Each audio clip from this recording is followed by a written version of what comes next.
The guy who predicted 2008 market crash, Michael Burry, made a post about AI and its complex financing and financial infrastructure system that every single person under the sound of my voice needs to understand. And he called the financial infrastructure of AI Fugazi. And on this episode, I'm going to break it down. I'm going to explain what every single component means, and I'm going to explain why it's important to you and how it will affect you. So you need to get your pen and paper, buckle up. It's going to be a wild ride. All right, y'all know the drill. This is not financial advice. Everything you're about to experience here is for information and educational purposes only. Do your own research and remember that every investment has a risk of loss of your money. I am not a financial advisor. I am not your financial advisor. Do your own research. And with that being said, enjoy the show.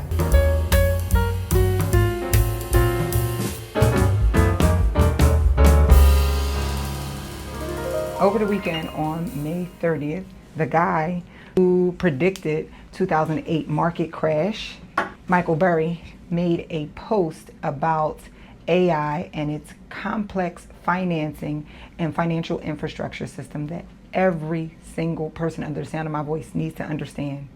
If you plan to survive this AI revolution, you need to understand this very complex image that he shared, and he called the financial infrastructure of AI Fugazi. And if you look at this picture, it is absolutely insane, and the average person will not understand it. And on this episode, I'm going to break it down. I'm going to explain what every single component means, and I'm going to explain why it's important to you and how it will affect you in the very easy way that you can circumnavigate how this thing is going to affect everybody else, how you can circumnavigate it so that it doesn't affect you in the same way. Okay? So we're going to talk all about that on this podcast episode, so you need to get your pen and paper, buckle up. It's going to be a wild ride. I feel like you should put like a sound right there. Like the roller coaster. It's going to be a wild ride. Okay, so before we get into it, I do want to put everything in context, and we're going to explain a whole bunch of stuff. The first things first that I want to explain is how AI actually works. Most people don't know it. It's important to this conversation, but I think it's just an important thing to know just in general, since they're all claiming that the whole world is going to be dependent on AI. You need to understand how it works, okay? So I am no technical person, so I'm going to explain it as easily as possible. Most people think that AI works in the way that our brains work, where we reason and we think, and you give it a query or you have a conversation with it and it's reasoning back to you. What AI actually does is something very different than your brain, which is it predicts the very next word, okay? It tries to predict the very next word. So for every word, it's running computations, gathering data from the internet to predict the very next word. That's why it's called a large language model. That's why they're called large language models, because it is synthesizing language using predictions, okay? I want to be very clear, again, that it does not reason the way that you and I reason, right? We have, if you think about the way that our brain works, is like we'll formulate a big idea, and then we'll figure out how to communicate, or we'll break out into steps and figure out how to communicate in that way. AI does not have that big giant reasoning thing. In my opinion, once you start trying to reason like humans, that is when you start to move into true AI, artificial intelligence, what they call it, artificial general intelligence. And so they are trying to get to AGI. They're trying very hard to get to AGI. They have not been able to do it. Who knows what technology they got behind closed doors, but they have not been able to do it. AGI is basically saying, hey, we want to artificially create this whole reasoning process and have AI be able to grasp new concepts and contextualize it and be able to operate similar to a human. And they want to do this so bad. And not just in the computative kind of standpoint. Correct. Okay. Not just probabilities of the next word. A bunch of numbers running. Just numbers. Yes, that's probably oversimplification of it, but yes, I don't want to go too far down that road, because I'm not going to act like I fully understand everything either. But yes, okay. In my opinion, let me be very, very clear. This is just my opinion. This is already a quick aside. I believe as they are trying to get to AGI, they're moving very, very close to trying to artificially create sentience. The spark of life. Right? Okay. That's a problem. Then you're moving into the conversation around quantum computing. And so we already know that that's a whole thing that they're trying to do. Yeah. And quantum computing is where you take the next step up outside of probabilities. Because remember I said large language models use probabilities to predict the next word. That's how they construct their sentences and then their full thought. It's not. That's different. Quantum computing is running all probabilities at the same time. That is what our brains can really do. That is what they're trying to mimic. Because we can move outside of probabilities. Now, I don't want to get too quickly into scripture, but God is going to do a new thing. A new thing is something that's improbable. Just the mere fact that you're sitting here is highly improbable. Okay? So they're trying to get to AGI, which is another way, in my opinion, of saying sentience, and they're trying to spark of life. Don't let that go over y'all head what she just said too. That she said it so fast. Because we gotta get into the meat and potatoes. We gotta get to the money. Y'all can ponder this all y'all want. That can't go over their head now. Okay, but yes, y'all can ponder this all y'all want. But maybe we'll do an episode specifically about that, and I'll explain my theories on that. But cool, they have not been able to get that, and so you have these large language models, which predicts the next word. In the past, when you're using computers, the things that are the types of chips that are more important are CPUs, central processing units. Central processing units are like the system, right, what your computer runs on. Think of it as like a executive in a company. They're making big decisions. With AI, they need more GPUs, which is graphics processing units. These graphics processing units do the same task over and over and over again. They're like the workers. Do this task over and over again. They're computing pixels, running the same exact formulas over and over and over again at the same time. Okay? So the best way I can think of it is a CPU, if you give it a large task, a large number of large tasks, it'll run each of those tasks at the same sequentially. A GPU will run the same task, big task, the same way all at the same time. From my understanding, the GPUs were originally made for video games. They were originally made for video games. Right. But because we're using these large language models and it's predicting the next word, it can run all of these simultaneous at the same time. Okay? And so all of a sudden, hey, now we got a whole GPU economy. In walks NVIDIA. This is how NVIDIA goes from 0 to hero overnight. Oh, y'all need our little gaming chips. Y'all need us now. Okay, we gonna charge y'all up, and we want to see it at the table. Okay, so this is how it works, and this is why data centers are very important, because these GPUs need a place to live in order to make these calculations. All right, we'll come back to that in a minute. Okay, now we're gonna start talking about some numbers. Again, I'm just setting the table for everything that we're talking about right now, okay? Still setting the table. Now we're going to talk about some numbers. So we're going to throw around a lot of numbers, billions, trillions, and I know most of you know the difference between billions and trillions, but some of you literally cannot process it, so I'm going to give you an analogy. 1 million seconds, tick, tick, tick, tick, tick, is 11 days. 1 billion seconds is 31.7 years. 1 trillion seconds is 31,700 years. So, if you have $1 million in seconds, you got 11 days. Right. If you have $1 trillion in seconds, you have 31,000 years. I just want you to understand the difference, specifically because we're not going to be talking about millions. We're going to be talking about billions, and we're going to be talking about trillions. Specifically, the difference between billions and trillions. 31,000 years, 31 years, 31,000 years. Okay. Yeah, you surprised me with that one. I didn't know you was gonna bring that up, but I did that same calculation for Elon Musk. I was trying to figure out how much his money? his net worth, and like you said, his net worth, he could spend $1 a second every day, And still not. for it was saying like $30,000 before he exhausted. I mean, 30-something thousand years, excuse me, before he exhausted all his money. $1 every second of the day. Yes. It's crazy. Yes.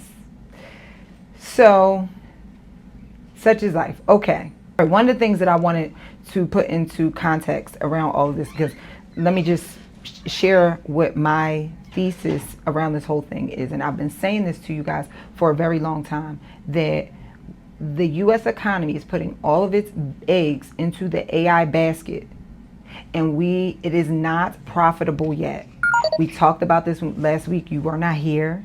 We talked about this last week with the SpaceX conversation. Right. And we talked about how the business model is not proven yet. Right? Business model is not proven yet, and we're putting all our eggs into this basket. And in this particular episode, as we look at this chart that Michael Burry posted, we're going to see that like this whole thing is completely irresponsible. All right, so I want to give you a number, 2.3 trillion. There is no way to really calculate this number of how much money has been invested into AI. Right now, there's no hard, fast rule, but the best number that I can calculate is $2.3 trillion has been invested into AI up until this very moment. It's hard to calculate this because you got to break out VC versus infrastructure versus just so many different things. Y'all can see how it can be double counting, not double counting, but the best way I can come up with it is somewhere between $2 and $3 trillion has been invested into AI. All right. With that being said, as of today, the annual return, this is also a very difficult number to come up with, but just if y'all trust my brain, trust that I did the best that I could come up with. As of today, we're only making, not we, their AI companies is only making about $500 billion in revenue annually. Okay. Okay. Real quick, this is a great moment. This is why you need to be on our newsletter list. I break everything down. If you are a regular viewer of this show and on the newsletter, please let them know how much I break it all down in the newsletter. You need to get the full picture. Some of y'all understand things better when you read it and you see the outline. I know the show is entertaining and I'll be giving y'all game, but I really give a full game away in the newsletter. Go to the link down below, sign up for the newsletter. It is absolutely free. Sign up right now. As of today, AI companies is only making about $500 billion in revenue annually. Okay. Okay. So annually, are they spending the same or greater amount of money to? They're spending so much money it don't even make sense. I don't want to get into the spending. So annually, they're going into the black each year right now. Red. I mean, so annually right now they're going into the red each year. They're going into the red every year right now with AI. But that's not anything new. To give you some context, the railroad industry, when that all blew up, they were going into the red for about 20 years before it became profitable, and then it did. So like when you have these big overhauls of infrastructure, you got to understand that it's going to be in the red for a while. But the problem with this is, the big problem, so with railroad, you immediately knew what the benefit is. Right. Like, we can get across the country in a matter of days. We don't got to buy horses. And, remember Oregon Trail? You probably don't. You're way too younger for me. But the game Oregon Trail, like, we don't got to caulk our wagons and get all them diseases. Like, okay, we can get on the train. Goods can be transported. Like, there's so many benefits for it. With AI, what are the benefits? The only thing they keep saying is going to push humanity forward, and this is a similar conversation to like make America great again. Great, like what? You're not giving me no context. Pushing America, pushing the world forward, humanity forward, towards what? Are we doing bad? If you want to know if we are doing bad, let's list out the things that we're doing bad. AI is not attacking them. Racism, hatred, war. AI is not helping any of those things. So what are you telling me that it's pushing humanity towards? Space exploration? We want to go into like if this is what AI is for, to get us into space. Y'all haven't proven that y'all getting out of the firmament yet, for real. I don't know about that little slingshot mission around the moon that they did the other day. Don't cause no trouble in the comments. I don't Now. want to cause no trouble. Everybody. All right, got so let's different just live opinions inside on the it. fact that they did. They went to the moon the first time. I'm not trying to convince y'all that they didn't. I just be having fun with my conspiracy. You know, my dude trying to get people to live on Mars by like in 20 years. Your though. dude, Elon. If too bad you weren't here last week when we talked about I'm Elon. just saying, Elon made me a little money. I don't want to talk about that. Too bad you were not here last week. I was like, Brandon, gonna wish he was here for this episode because I tore Elon a new one and they was tearing him a new one in the comments too. You didn't have nobody to defend him. You were not here to defend him. So okay, what are we pushing humanity towards? Like real rap. I need to know. Let me know in the chat. What are we pushing humanity towards? What is AI pushing humanity towards? Furthering us. I mean, you've been saying that for a while about the uncertainty of AI, but it is very clear and concise when you put it like that about the railroads. Like, yeah, we building the railroads, and we know what it's exactly, for. we know exactly what we're going to do with these. What are y'all? It's just a lot of speculation. It- Just a lot of it this could is- do this. and- This is what could happen. This is yeah. That's my whole argument. This is completely irresponsible. You know what this reminds me of? The best analogy I can think of. You know what this reminds me of? What? This is going to be a crazy analogy, but this is the best analogy I can think of. Imagine a girl coming of age. Mm-hmm. She's 21, 22, 23. Beautiful. She's smart, but she is blossoming into a beautiful young woman. I mean like very beautiful, Mm-hmm. right? Mm-hmm. And so her mom realizes that like you're not focusing on college. You're not trying to get a job, but instead, all you're focusing on is makeup, hair, nails, partying, the next dude. Mm-hmm. And mom is like, why are you focusing on trying to get this next dude, a rich man? You're trying to make all these trappings to get a rich man when you're so smart you could be going to school. And she says to mom, yeah, but if I get a rich man to take care of me, I don't have to work. And then mom is like, yeah, but like that's the probability of that is like so low. Like you're living in a fantasy world. Yeah, we hear stories about rich men sweeping young, beautiful women off of their feet. Mm-hmm. It happens. Let's not act like it don't happen. But would you want for your daughter to put all her eggs into the basket of some benevolent man coming along and sweeping her off her feet in this fairy tale story? Or would you rather her say, you know what, let me focus on this. If I get a man, that's great, but I got my degree, I got the this, I got the that. I'm learning how to invest from Nicole. Mm-hmm. I'm saving up my money to invest in Nicole's fund. I've joined Nicole's program. Yes. I bought Nicole's book. I bought Nicole's book. Here we go. The book back there. I bought Nicole's book. Like, would you rather your daughter say that? Or do you want her to just like literally only focus on getting her plastic surgeries, getting her injections, and getting all this for this future? Mm-hmm. That if it works out, it's so like, yeah, take care of my daughter. But at the end of the day, for real, she don't got no power. If you want to leave her, she don't got no power. Because if AI decides that it wants to revolt and take care, go against this, we got the problem of hallucinations. They have not figured out the hallucination problem at all yet. I don't know if you see, Starbucks just had to turn their AI thing off. They spent a whole bunch of money on AI, turned it off because it was mislabeling things.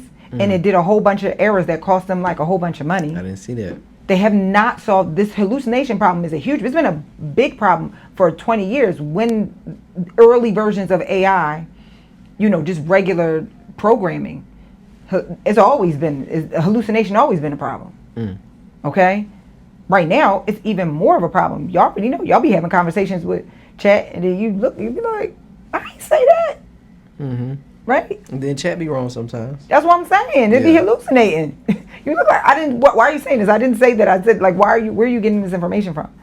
Right?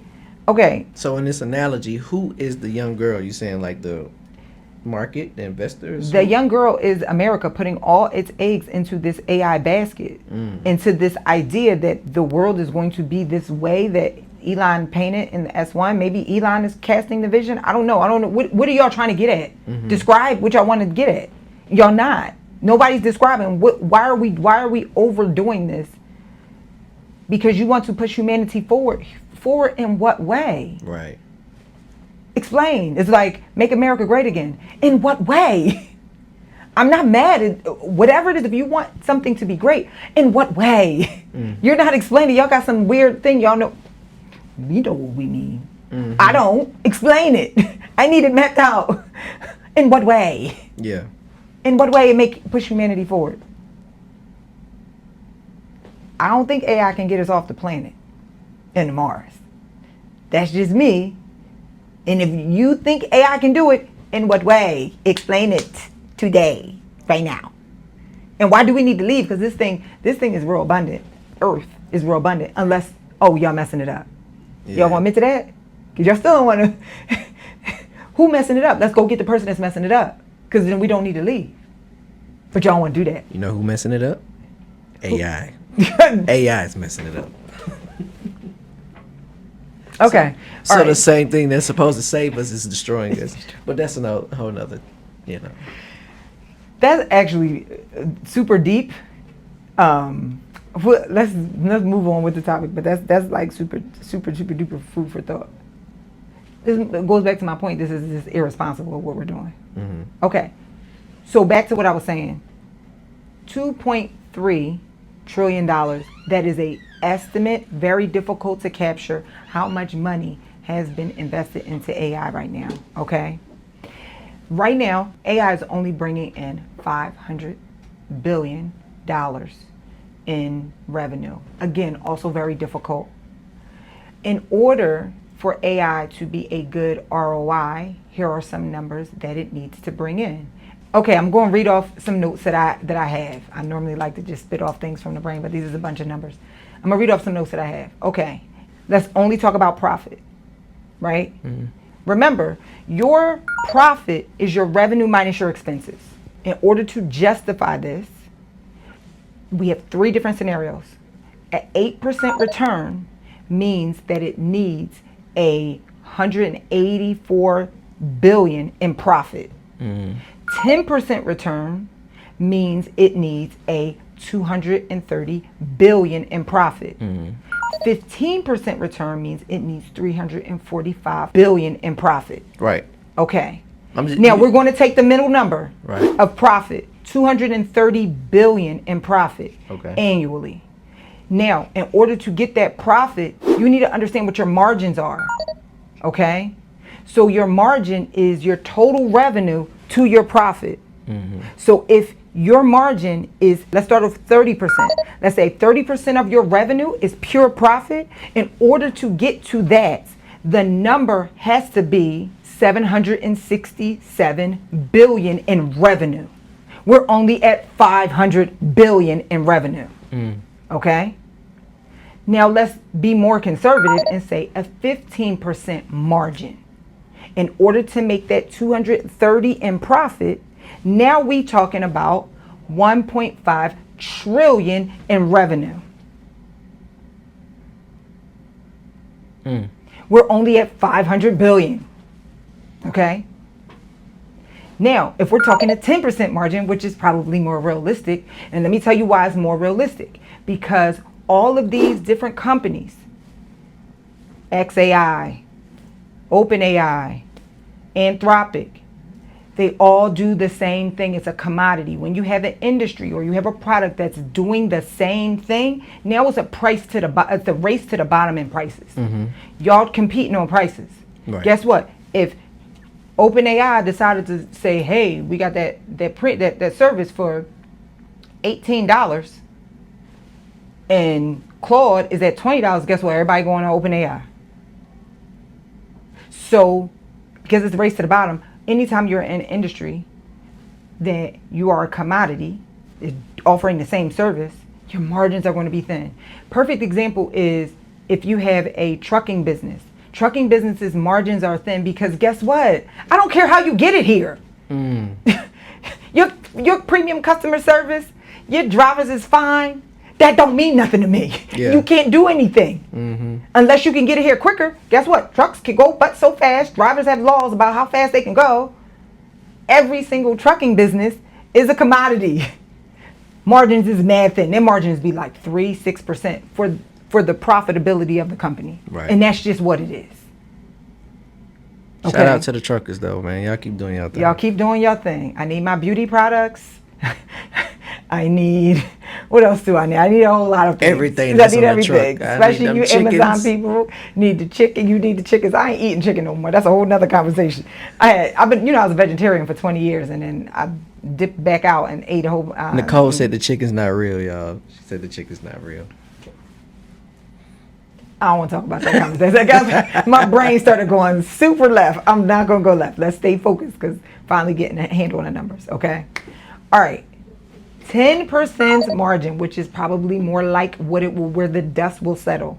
10% margin. Guess how much it has to bring in revenue in order to justify that profit of $230 billion. 2.3 trillion annual revenue. Okay? Right now we're at 500 billion.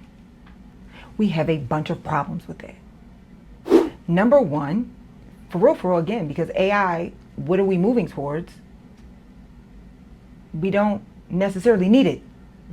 So this is why all of the AI, the messaging is, you need it. They're trying to convince people that you need it because we need you to buy it more. Right. And the reality is God gave us an amazing machine already. An amazing machine. Okay? The other thing is, we're going to come around to this in a minute, the companies, it's not proven to be as profitable for the companies as everybody thought. Case in point, Starbucks. Because it's a large language model, the way that it works, and it's based on GPUs, it's running all these calculations, and they haven't fixed the hallucination problem. They have not been able to get to 0% error. Okay? So it doesn't necessarily work. This is why they want to get to AGI. This is why they want to give AI sentience. Because once AI has sentience, it can get halfway through the problem. Oh man, I messed up. Let me go back and fix it. Oh man, if I do it this way, I can do it that way. They got GPU and CPU all rolled up in one. I can run zeros and ones at the same time. And neither. That's what quantum computing is if you don't know. It's a 0 and 1 at the same time. Superposition. And neither. I know. Listen. That's what your brain can do. Yeah. You don't realize your brain is a quantum computer. It can run scenarios, 0s, 1 at the same. You don't even realize it's doing this. And it's trying to duplicate it. That's a whole nother conversation for a whole nother day. Okay, cool. We're nowhere near what it needs to be. Okay? And so I'll present this later, but the really only two solutions right now to make this thing profitable is one, governments have to pour money into it. And the only way governments can pour money into it is to justify it through mass surveillance, using it through mass surveillance and war. Because right now we don't really need it as a society. Okay? So the government is like, y'all got this AI stuff, we can do mass surveillance with it. Guess what? We can do war more efficiently with it. I'll give you the money. You got to figure the rest out. You got to figure out how to convince these people to give. You need more money? You got to figure out how to convince these people that they need it. So they're all going around saying, you need it. Y'all saw the graduation speech where the dude was like, AI is here. It's nothing you can do about it. They started booing him. He was like, it's here. It's nothing you can do about it. I feel like the AI thing is, it's kind of like, I'm going to use my own analogy since you had yours earlier. It's kind of like an individual who's good at a lot of things, right? But they don't have a niche. Let's say a kid who grows up. One kid is just good at football only. That's all he's good at. He can't do nothing else. Let's say the other kid, he's average at all these things, right? And let's say a little bit above average. He's good at football, basketball. He can swim. He can hit a baseball. But he doesn't. So nobody really knows what he can do, right? Because he can kind of do a trickle of a plethora of things. Here's the thing, though. I'm going to tell you why that's not a perfect analogy and why humans are far superior. Because even that kid that only knows how to play football, he can take those skills in football and apply it to anything new in life. True. AI can't do that. Once you bring what it knows into new context, that's when it starts to break. They haven't figured that part out yet. I know so many people. That's why I think we may have talked about this, or I don't know. Athletes, people who play sports at a high level, and not talking about like in any league or anything. Like you played in college or you played in high school, they end up making 10% more than the average person.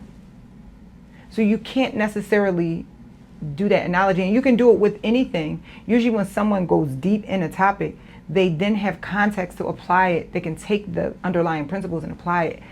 You know, some people struggle with it a little more than other people, but like we have the ability to contextualize new things using our current frameworks. AI has not figured out how to do that. They haven't figured out. That's why they want artificial general intelligence. That is what you have. They have not figured it out. They thought, they were trying to say that ChatGPT 5 was going to be it. No.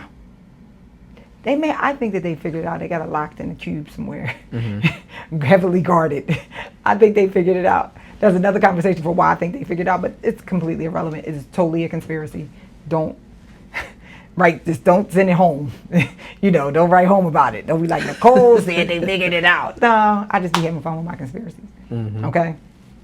So, like I said, it's similar to railroads in terms of a revolution, in the sense of, hey, we're investing all this money. Is there a guaranteed return? We do not know, but we know what it could be. But the difference is they're not painting a picture. And I guess they relied on Elon to paint this picture. And even bro, what are you talking about? We don't need we unless y'all tell us something. Did y'all really mess this thing up? We don't need to do all this. We don't need 1 million satellites in the air. I do want to outline, just as a quick aside, about the AI economy, right? When we're thinking about AI, we're talking about GPUs or whatever, but keep in mind, there's a larger economy here. We're talking about the building. You already know data centers and these big, massive data centers, semiconductors, electricity, private credit, infrastructure financing. We've got transformers, substations, networking, backup generators, and fiber connections. And I'm sure a host of other things. But we're still going to get to this picture. I want you to think about those are all the other things that need to be invested to support these purchases of large amounts of GPUs or any type of semiconductor. All right? Okay. On to the Michael Burry picture. All right, so what I want to also say is, what I'm going to share is I'm going to try to explain his theories as much as possible. I'll share where I agree with him. I don't necessarily disagree with him, but I also want to say that this is all opinion, and you can agree, not, I don't care. But we're about to tie this all together in terms of the private credit stuff, right? So like everyone's looking at all these things in silos, and I think one of the things that you should be getting from this show is nothing is in a silo. Everything is all interconnected. Do not look at, oh, this is happening over here and it doesn't affect this. All of it is all interconnected. Okay? All right. So essentially what he's saying, in the first thing that he's saying in this diagram is, number one, if AI is so good, why does it need this complex financial structure? Right. Complex financial infrastructure. This is how he called out 2008, because he saw that this is a complex financial infrastructure. Anytime you see this, and I told y'all this before, complexity is there to confuse you. Anytime you see a product or a service has a complex financial infrastructure such as this one, that should be a red sign. Because if something makes money, it's simple. Invest, get your money back. Why do we got to have 17 different layers? We talked about that when we talked about how this economy was set up, this debt economy is set up. Everything is complex to confuse you, or backstops for the backstops for the backstops for the backstops. It may not be designed specifically to confuse you. I think there is an element of that as well. But the backstops for the backstops for the backstops for the backstops for the backstops. And it creates this whole layer of opacity. Okay? All right. So first things first is, he's basically saying the U.S. retiree, because we talked about the retirement system. The U.S. retiree is investing. He chose one lane. They're investing in annuities. All right. They're buying annuities supposed to be fixed and indexed. We're going to come back to index because I have a whole problem with indexing right now as well. That's just my personal opinion. Hey, real quick, if you don't like the fact that you have no control over your retirement, what I want you to do is research this company called iTrust. They allow you to take retirement money and invest in different things like crypto. You have a little bit more control using a vehicle called a self-directed IRA. If you go down below, do a little research on them, and you decide to open up an account, if you use my link, they will give you $100 directly into your account so that you can invest in your retirement using one of their accounts. So go down to my link down below and set up your account with iTrust. The U.S. retiree is investing. He chose one lane. They're investing in annuities. All right. They're buying annuities supposed to be fixed and indexed. We're going to come back to index because I have a whole problem with indexing right now as well. That's just my personal opinion. Okay, fix and index. They're buying Athene, U.S. That is the insurance company. Okay. Athene then takes that and puts it into reinsurance. We've talked about reinsurance on this channel as well. I'll post the link to that down below and how it works. They're basically taking the money and then reinsurance to another company and saying, hey, you guys invested. And typically reinsurance is based offshore. For this instance is Bermuda. I'm 90% sure in this instance is Bermuda. And the reason is because less regulations down there.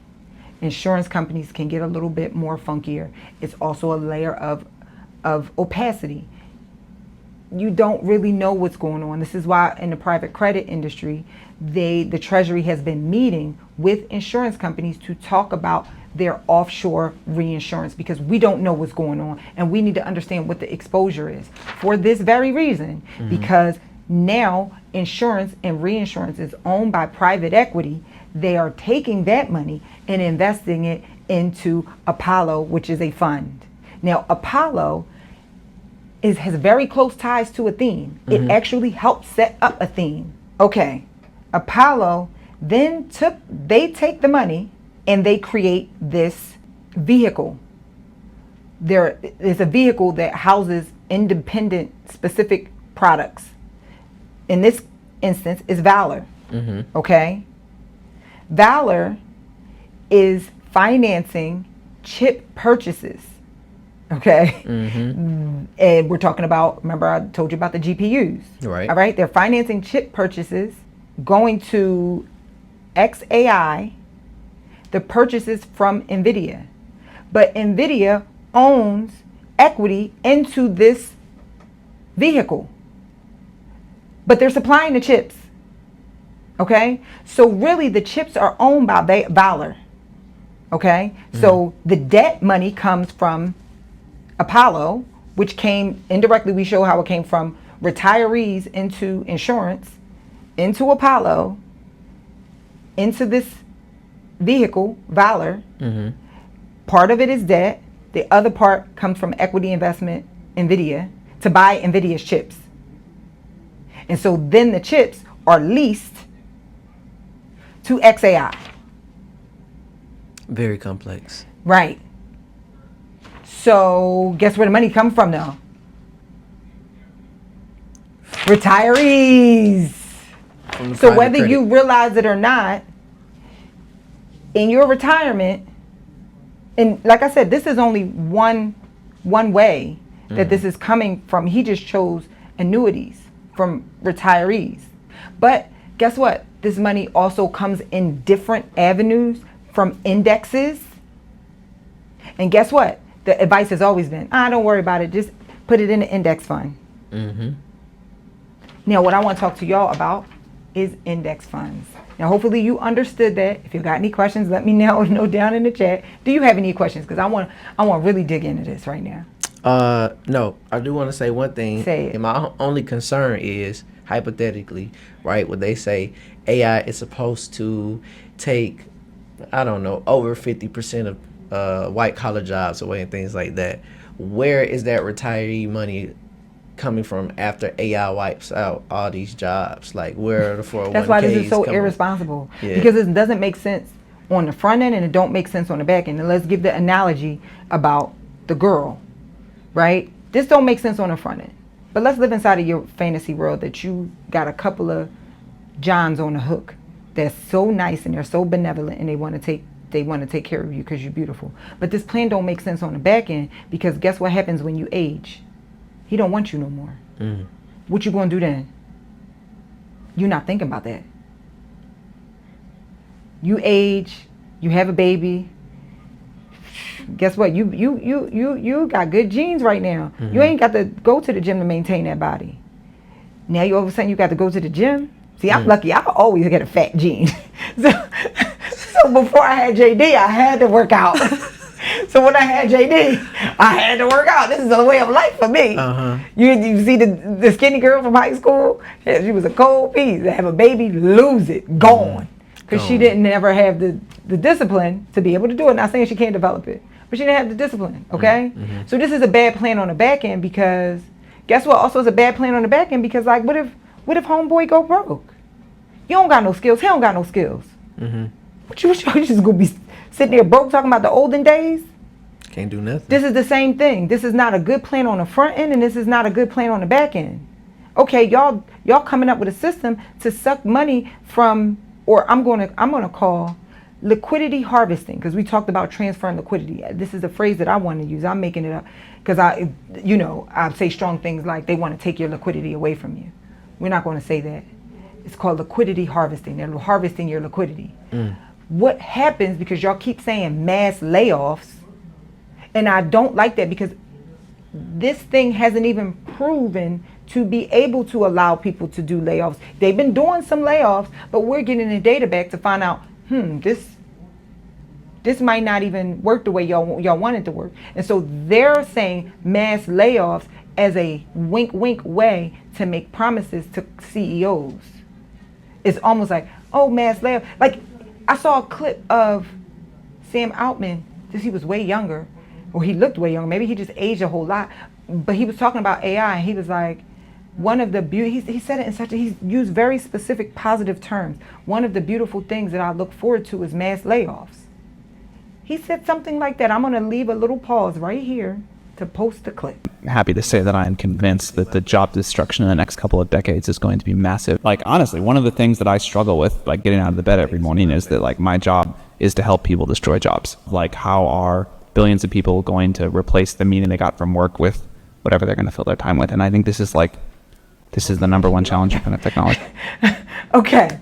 So yeah, this is what he said. And so I feel like that is a way, that's part of the messaging that they're doing to say to CEOs, like, invest in us because we're going to allow you to do mass layoffs. You don't have to worry about these fickle things called humans. They cause too many problems. They cause too many HR problems, right? Okay, cool. It's a problem on the front end and the back end. This is the way that y'all going about this. I'm not saying don't have AI. It helps. It is a tool. But the way that y'all are going about this is irresponsible. It doesn't look good on the front end. It doesn't look good on the back end. Where you going to keep getting the money for this liquidity harvesting if we have mass layoffs? What's the plan? That was your question, and I answered the question. All right, now we're going to talk about indexing. All right. I have so much to say about this. First thing, I'm gonna get the softer thing. I'm gonna scold some of you really quickly. We're gonna talk about two specific indexes, S&P and Nasdaq. They are both for two different things. The S&P is supposed to be a broad representation of the economy. It's supposed to, buy the S&P, this is a small piece of the pie of the whole economy. And the only reason that you should invest in the S&P, if that's what it is if you think that the American economy is going to continue to grow. And that is a very noble thing. I'm not saying don't think that. I'm not saying that at all. We love the possibility of the American economy growing, for sure. So if you believe that, that is when you invest in the S&P, because it is a basket of goods that should be a good basket of stocks that should represent the economy as a whole. It does not, but that is the goal. We'll come back to that in a minute. The Nasdaq says something very different. Nasdaq says we're taking the top 100 companies, Nasdaq 100, taking the top 100 large cap companies. That's it. Not, you're not supposed to be, so here's the thing about the S&P, it's supposed to be diversification. That's what that's supposed to represent. Nasdaq, we're not saying diversification. We're saying large companies. There's another thing I almost forgot to say. 100 large non-financial companies. So you invest in the Nasdaq if you are saying, hey, I would like to invest in the 100 large cap non-financial growth companies. That is also a very noble thing to do. Okay? But, so most of you, for your retirement, or you're indexing because you feel like, I'm going to diversify. But I want to tell you something. You're also the same people that be liking the posts when they say, no data centers. Guess what? S&P is 30% tech companies, which is mostly AI. So how can you say no data centers? Oh my God, it's so bad what they're doing to the people in Mississippi or whatever. That's so bad. Kevin O'Leary wants the data centers. But you just sitting there and you letting your retirement sit. And 30% of it is, guess what? In AI. Which one you want? And so you want to be willful ignorance. I'm not saying you, not you. We love you, you're here. Not y'all. Not y'all. Your cousin. Feel convicted if you want to. Okay? Your cousin. Your silly cousin. Feel convicted if you want to. Your silly cousin. Oh my God, you see what these data centers AI is so bad. But your silly cousin just letting it sit in the index. And meanwhile, 30% of his S&P is in AI. That's where you're putting your money. You gotta make up your mind which one you want to do. You want to fight this thing or what? Or you just want to not care. That's okay to not care. The saying that allows you to not care is, that's not my ministry. Sometimes it's not your ministry. Some of y'all is healing people. Y'all doing open heart surgery. Y'all selling the medical devices that do the open heart surgery. Y'all picking up the trash from the medical center to do the open heart surgery. Without you, we would be nowhere. That's your ministry. It's okay for this not to be your ministry, but don't act like it's your ministry and you do nothing. Yeah. Which one you want to do? Okay? Let's talk about the Nasdaq. This is where it really gets crazy. Guess how much of the Nasdaq is in tech?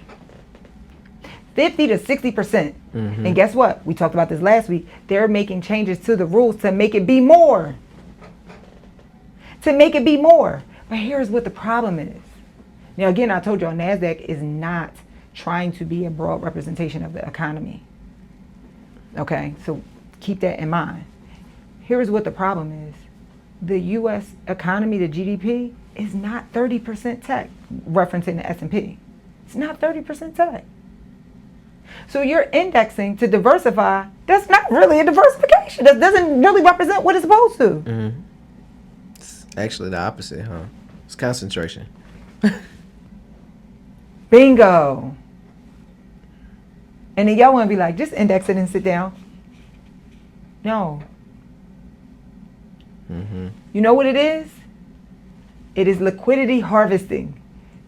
Very, very intentional liquidity harvesting. Sold to you as diversification.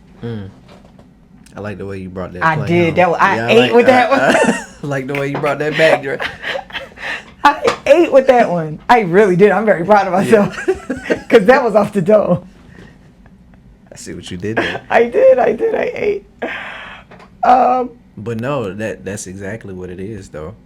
Like, the NAS is the top 100, and then like the top 8, is it 8 or what is it? The Magnificent Seven. I think it's 8 now. They trying to like make that. Magnificent 9 because they're gonna put OpenAI in there. They're gonna put it counts for the most SpaceX weight in there. of the Nasdaq. Right.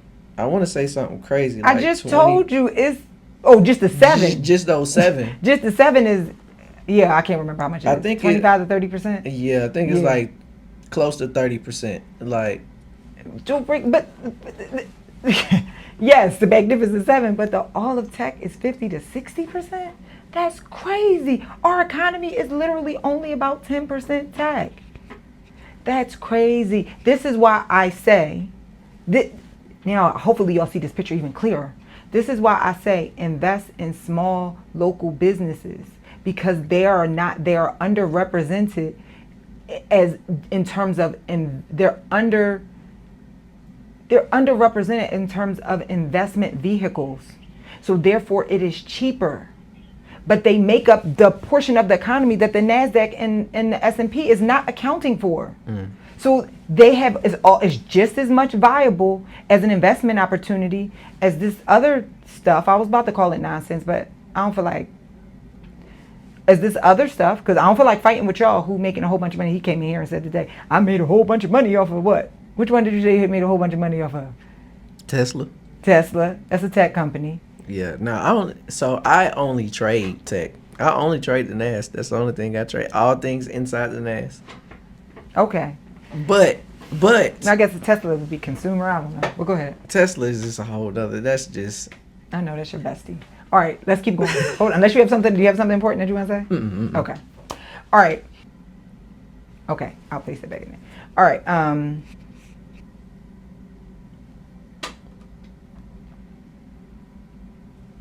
All right, so now that we've had that conversation about harvesting liquidity, I want you to be very, very mindful that harvesting liquidity is always, when you talk about following the money, when you start seeing complex financing structures like this one, this is just a vehicle to harvest liquidity anytime you see it. And that is what he saw with subprime mortgages in 2008. Complex financing structures to finance something that should be relatively simple, mortgages. If this is profitable, mortgages is you buy money. Here you go. Give me my money for the money. Very simple. Why do we have complexity on complexity, backstops for backstops for backstops for backstops for backstops?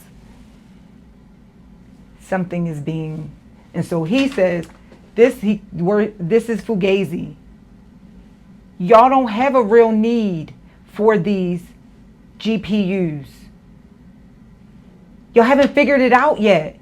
If you got financing from the front, from the back, from the side, from the side, from the side, from the side, and y'all got these circular financing structures, there is no demand for it. This is why they're going on the podcast telling you that this thing will change your life. There is no real demand for it yet. The government can fund but so much. But guess what? Y'all got to figure out. Y'all have to figure out in the next, let's say they got a window of 20 years, like the railroads. Y'all got to figure out in the next 20 years because, hey, guess what? Like I said, they invested 2.3 trillion. They're not done. They need more. They need more.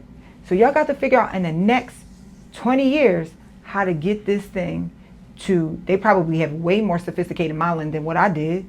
So we need, I don't know, 2.3 trillion, not factoring in inflation, in revenue to go back to these companies every year. How are we going to do it? We have to convince you to consume it. We have to.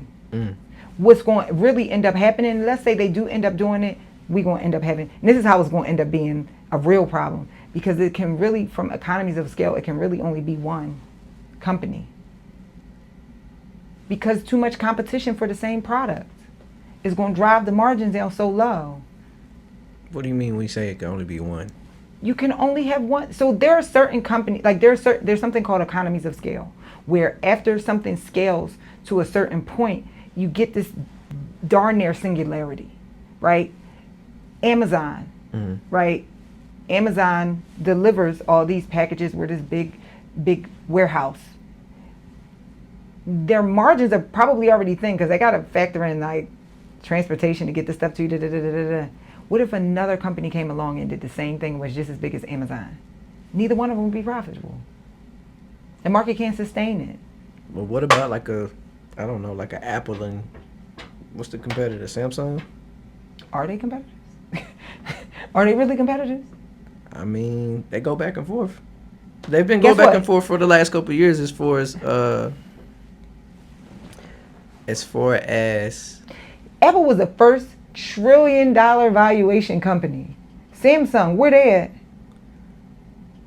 You talking about specifically with the phone? Okay, yeah, more people have it, but guess what? Apple, they have prices because y'all can't do this. you got me. You got me there. Okay. I only was thinking of the cell phone, but then I had to think of Apple, the actual, Right. Yeah. Y'all don't have this whole entire infrastructure. Y'all can't do this. Another one of this cannot exist. There are certain industries that, and this is how they be skating by with antitrust. Like, hey, and for the greater good, it has to be a monopoly. We have to have a monopoly on this thing. So is it safe to say that companies now are in a race to the top? What is AI a race to? They're in a race to be the most dominant for sure, but how you gonna take it? How you going to right now? How they gonna take each other out? How you gonna take out Elon? Anthropic is Because everybody doing the same thing. Microsoft, Nvidia, everybody. oh, you're talking about in terms of the supplying the semiconductors and the chips. Mm-hmm. TSM, like everybody on the same wave right now. This is why the girl. Oh, you want to be sexy? Is there a lot of somebody turn 18 every day, sis? You want to be competing with her? Somebody turns a baddie turns 18 every day, every minute. Let's say 21. 18. 21. Sorry. A baddie turned 21 every day. You got a problem with the 18? He was like, I don't know if I can take my head to that. I don't want all the babies. Turn 21 every day though. Yeah. Okay. I know that I left a bunch of open loops on this episode, but I want to move along because I want to talk about what you can do about it, specifically what you need to do about it. I have a question for you, though, for the comment section. Go ahead while I'm looking at What do you all believe Oh, yeah. AI can come into your life and make your life better than what it already is? I like that question. Yeah. So if So what do we're you believing this narrative of pushing humanity forward, Yeah. specifically for your life, how do you think that AI can be better? And if you can't come up with an answer, then maybe it can't. Okay. All right. That's a good question. Let me know in the chat. For me, I'm going to make up something. I'm going to say, I will say this. I've been a content machine because I'm a thinker, and I really do think of myself as a philosopher. I've been a content machine before AI was born. Okay. I've always been able to, it's just a gift of mine, being able to think things through and make frameworks. What AI has done for me is help me be able to crank out my ideas quicker, right? And so like one of our members, he calls the newsletter, shout out to all of y'all who want a newsletter, he calls it the news book because it be long. But y'all be reading it, and I'm really grateful. And everything in the newsletter is my original ideas, okay? Everything. Mm-hmm. And I'm just a nerd that way. I don't really like cheating. But AI does help me. I'm also a typo queen. I won the gold in the 2008 Olympics for typoing. I took home the gold. I did not know where you was going with that. I am a typo champion. I'm such a typo champion that I will see I will type a text message to you, see the typo and leave it and be like, they know me. Yeah, you did that the first week I came through. You were just typing away. He was like, yeah. Just leave it. Let it go. Chat know me about that. Just let it go. You'll get it. You'll figure it out. Chat knows me. I think we was typing something on the thing together, and I'm like, ask Chat, and then you like, that says gibberish. Don't type. Chat knows what I mean. Because of that, it has allowed. That is my one thing that I'm really, really grateful for. It has allowed me to get my ideas out quicker, but they are my ideas. Let me know your ideas in the chat. For me, it's allowed me to separate loosely quoted facts from opinions, right? So when I'm having conversations or when I'm trying to explain something from a non-opinionated base, then I can fact check myself, if that makes sense. Mm-hmm. But here's the thing, and this is what I hope we see in these comments is that these things that we're making, that we like about it, in terms of moving humanity forward, right? It's helping me to get my ideas out more efficiently. It's helping you to be more accurate and not make so many mistakes, which is very important.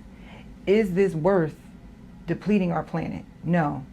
Guess what? You were living just fine stating every 10 facts is wrong. I was living just fine, typoing myself away. Right. I would agree. So, is it worth it? Okay, cool. Let me know that in the chat. Ooh, double-edged question. Is it worth your answer? Is what is doing mass layoffs, what can it do ruining for the planet? Is the thing that your benefit from AI, is it worth it? Is it? And that's why what I was saying about being responsible, right? Homegirl, we gonna call homegirl Kaylin. Kaylin, okay. Let's call her Kaylin. Trying to come up with a unisex name, okay? Not a unisex name, unicultural name, like cross cultures. Okay, Kaylin.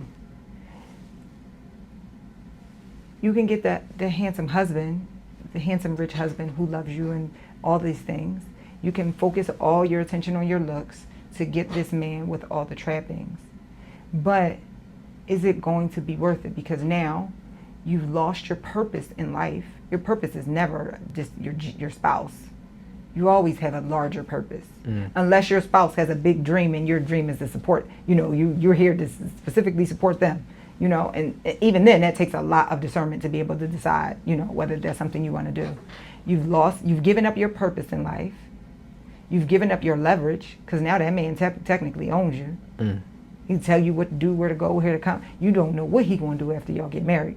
They be so great. Then you get married. Next thing you know, like, I'm a prisoner in my own home. Yes, a massa, no. Whatever it is you like. Bark like a dog, a big dog. Hop on one leg. They coming to America. Yeah, exactly. Yeah. There you go. I was gonna say, dang, Brandon, if you don't know that, I'm gonna be mad at you. Make a noise like an orangutan. All right, cool. One thing I want to get into is what companies are finding too about AI. This last thing I want to go before we talk about what you can do about it. What companies are finding about AI is that the costs are not substitutive, meaning, hey, this AI costs me $20 a month versus you that costs me $80,000 a year. It's not substitutive, it's additive. So what they are finding is that AI, the best use of AI is it's amplifying already human jobs. So it's now more of a cost. It's additive.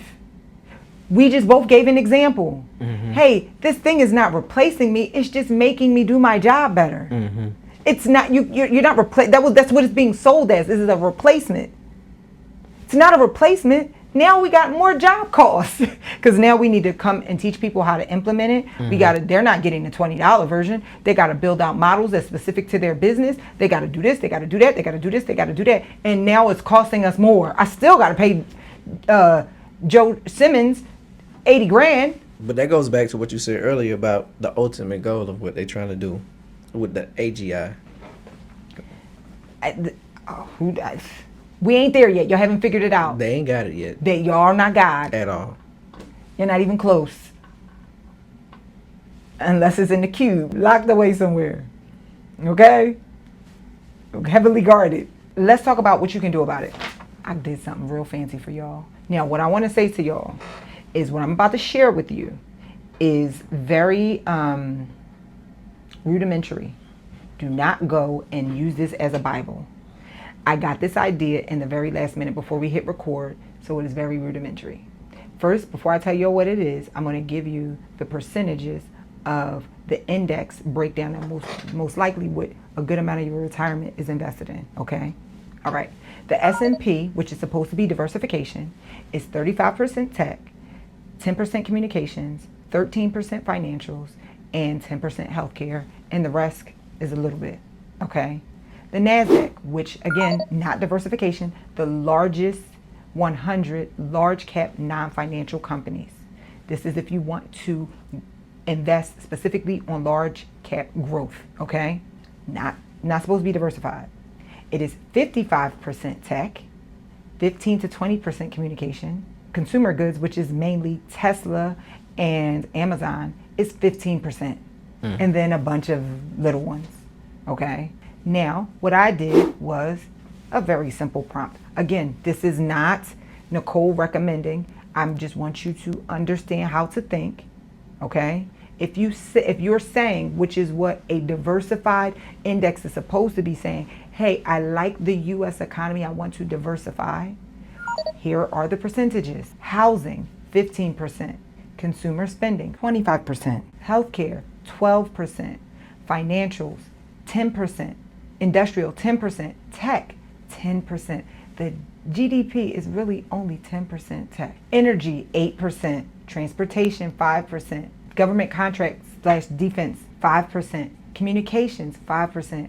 Agricultural food, 3%. 2% utilities. Have fun. Go find some stocks that you like that fit that if you want to broadly represent. Again, this is very rudimentary. That was very good too. I know. I need it like that. You ate with that one too, huh? I didn't know. As we were preparing, I was like, this is going to be a good episode. That's what you was talking about when you was over there No, making... all of it. Y'all should have heard her. Preparing for this. Ooh, yeah. Ooh. That's all I heard of. Ooh. The crazy thing about it is I had this idea. Shout out to my friend. I was saying, yo, we should come up with an index. Let's do an index. Because my friend is a trader. And y'all know I really don't play the stock markets like that. I'm all about private. So here's the thing. This index, you can take this, especially if I had time. Maybe we'll do this. I would take this and invest it privately. Whew, that sounds like a hot fire flames fund. Go and find companies that are healthy and allocate it this way. Hot fire private flames. Small companies. Because remember, the economy is mostly small companies. Privately held small companies. Hey, you can either acquire them or become partners. I would rather become partners. Hey, this is my fund. It represents this index, which is an accurate representation of GDP. And we go out and invest in businesses that fit these requirements in terms of profitability, profit margin. Maybe you can't say profit margin because every industry has a different benchmark for what profit margin should be. But profitability, health, these are our requirements. We go and find these companies and we take no more than a 49% stake in these companies, because what you don't want to do is also be running the companies, right? We take a 30% stake, no more than a 30% stake in these companies, and we represent it. 15% of our investment will be in this, and that's a fire. Now here's the thing. I'm not saying go do this. What I'm saying is it is based on the belief that you think that the American economy as a whole, the private sector, which is usually cheaper, right, in terms of value, the private sector is undervalued, and you think the American economy as a whole will grow, then you can do something like this. Or you can do this and invest in the public stock market and say, look for housing, go for the stocks. You have to do a lot of research. Remember in the past episodes on Reels, I said, learn how to evaluate companies, investments, run valuation models. Last week, actually, I'm gonna see if we can open it back up again. So if you're on our newsletter, I have so much content. I have created so many classes because I've been doing this for so long. I've been doing this for 15 years, okay? Content or information marketing before it was a thing. I have so much content. I have literally probably over me recording myself 500 to 600 courses that I've made a lot of money on. Not just like, oh, I just made a course and didn't sell it. Like, I've made a lot of money on courses. I'm saying all this to say that every week I open it up for a new course. So this week, actually, the course that I have, we only do it from Monday to Saturday. So the course that by the time you guys see this is called the Cage Genius System. It's a collection of ebooks that I've wrote over the past 2 years. I won't even call them ebooks. There are frameworks that when you realize that you know all the things, but you're still not doing it, is all of this stuff, y'all got to get it. We're only going to offer it for a week. But last week I did a real estate finance course Over the years, I made a lot of money from this course. It is so good. It teaches you the math. But you can apply these principles to businesses. It's not just for real estate. You can apply, and it's a 4-part course that teaches you, I think it's like 40 formulas. This is for the people that's not math people, that don't understand the math. I slow walk you through it. And you have access to it forever, but you only have. So what I'll do is I will reopen this one up, only available until Saturday the 7th, June 7th. So you're only going to have 2 days. And then also the Cage Genius will be open until the 7th. I'm sorry. And you got to get on the email list to see what I'm going to be offering next week. Cart open, cart closed. That's it. Mic drop. Mic drop. But you have whatever you buy, you have access to it forever. Cart open, cart closed. But because we're talking so much about numbers, I'll open that one back up. You can get it. The links will be down below. You only got 2 days. I'm sorry if you get this after the 2 days, after the 7th. Next week, I'll be selling something else. And it'll be hot fire flames. I will never offer you anything corny. I promise you. I've also had some corny stuff. You won't get it. I thought it was good, and it was, that wasn't that good. It's very rare. I'm not going to lie to you. I can't even really think about it because I don't want to make it seem like I'm perfect or I think I'm perfect. I can't even think of what it is. All right. That's the first thing you can do.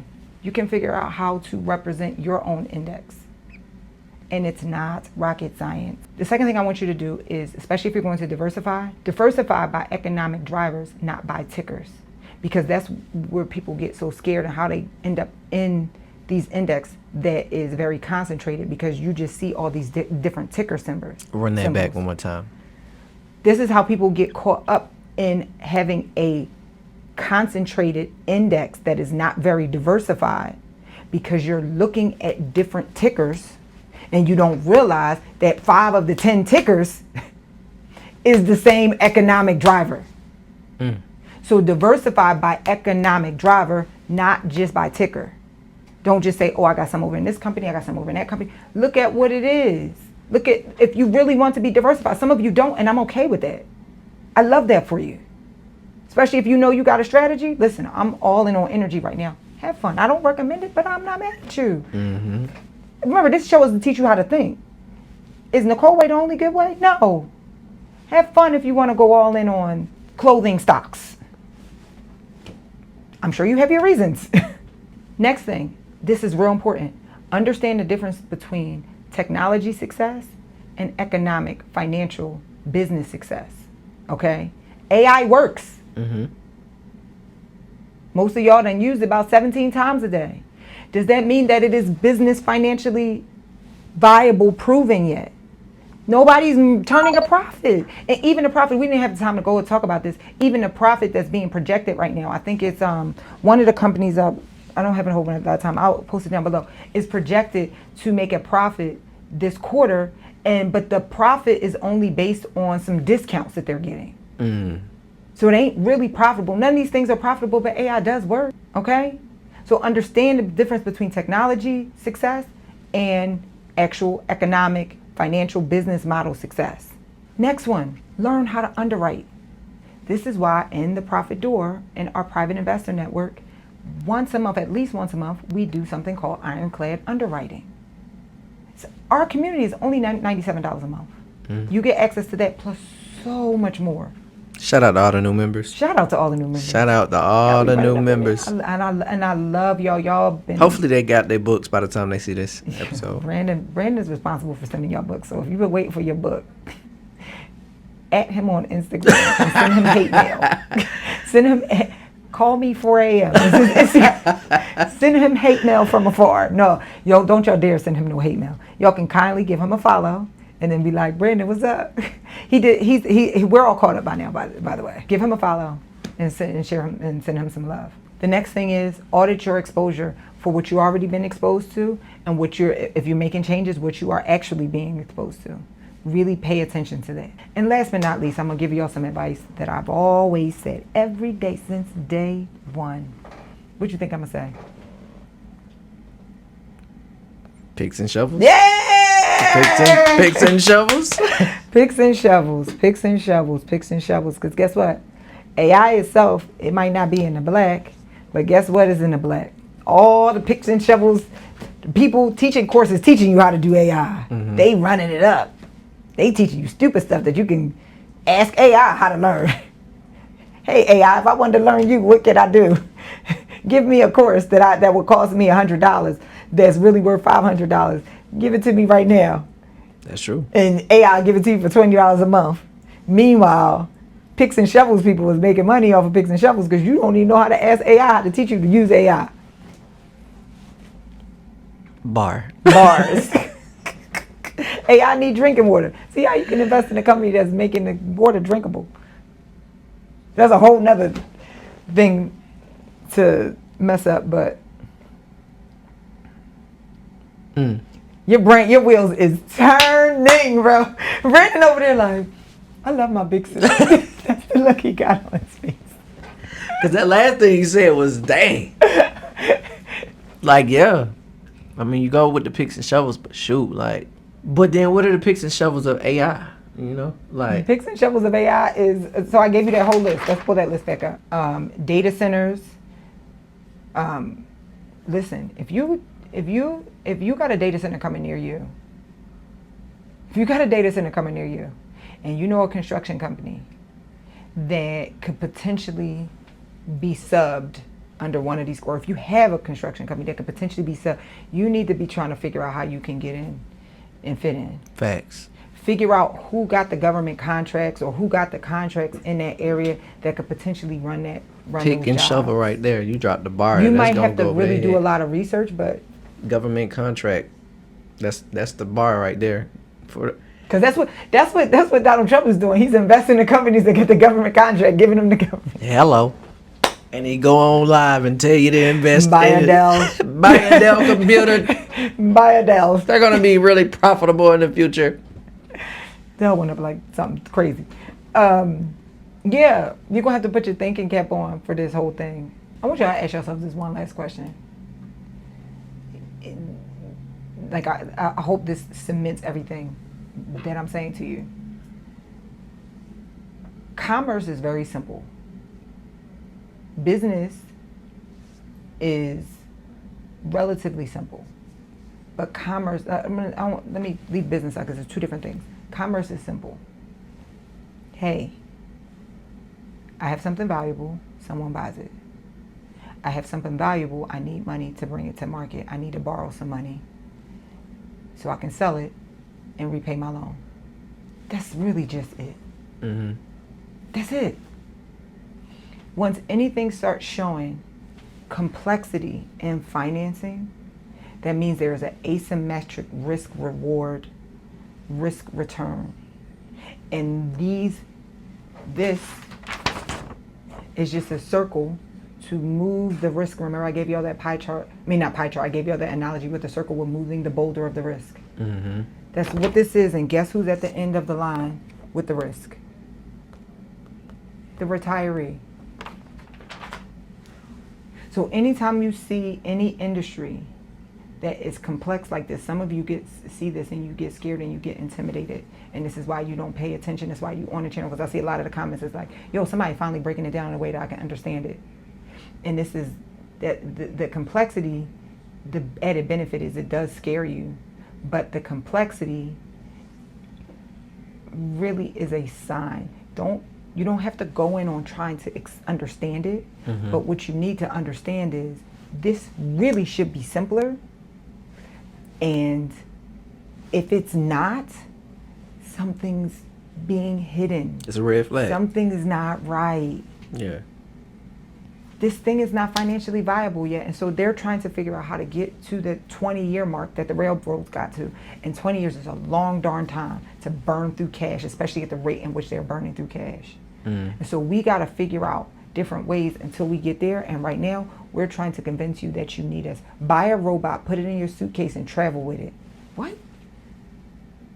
You see people doing this? They swore we're going to have autonomous cars. Guess what? It's people in Africa driving the cars remotely. You know, Atlanta, you go to Atlanta, they got these, what's them cars? Them Waymos? everywhere. Mm-hmm. You know that they found out that it's people driving them remotely. Can't be, because them things getting stuck at every traffic light, causing traffic jams, blocks. You didn't see the video where they was all in the neighborhood circling each other? They don't know what they're doing. And Y'all it's ain't okay. never seen a Waymo come to Atlanta and get in a Waymo. I'm cool. Don't you send me no way, Mom. I'm so good. There's no way. No, I'm good. Okay. I got resources down below for you. Go down below. Get on the newsletter.